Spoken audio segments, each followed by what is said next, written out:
प्यार के कवन कोई नी कसूर हो प्यार के कवन कोई नी कसूर लागता कि मालावा से जाए के पड़ी दूर प्यार के कवन कोई नी कसूर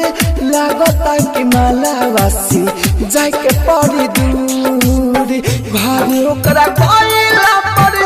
कई बेर चहटा है जानवा के भाई माँ जी के धमकी देता है पलटी के भाई माँ जी के धमकी देता है प्यार के कवन कोई नहीं कसूर लागता कि मालावा से जाए के पड़ी दूर भारी ओकरा गइला पर कई बेर चहटा है जानवा के भाई माँ जी के धमकी देता है पलटी के भाई माँ जी के धमकी देता है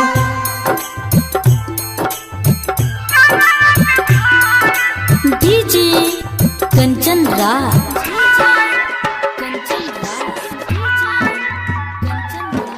नीम चौक चौसीमा वैशाली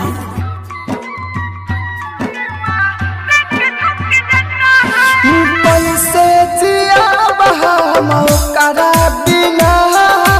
दूर जाबे हो जाई हमर पीना सच्चाई मोर प्यार बा सुनाए भाई सुना ना हो सुनने में आइल बाकी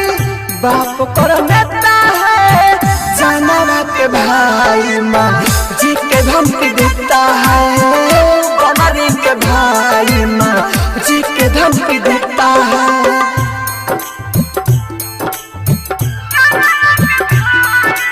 डीजे कंचन राज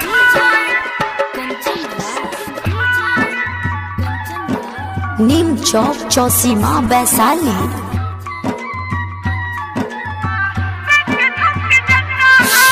राहुल राजधानी नाम हमर सच्चा है आशिक बहाई बिना लोद सुनो न राई तोहरे संजय सराबी सुनो न हो सोनू के साथ है बनले मुरठा है जानवा के भाई माँ जी के धमकी देता है कमरी के भाई माँ जी के धमकी देता है।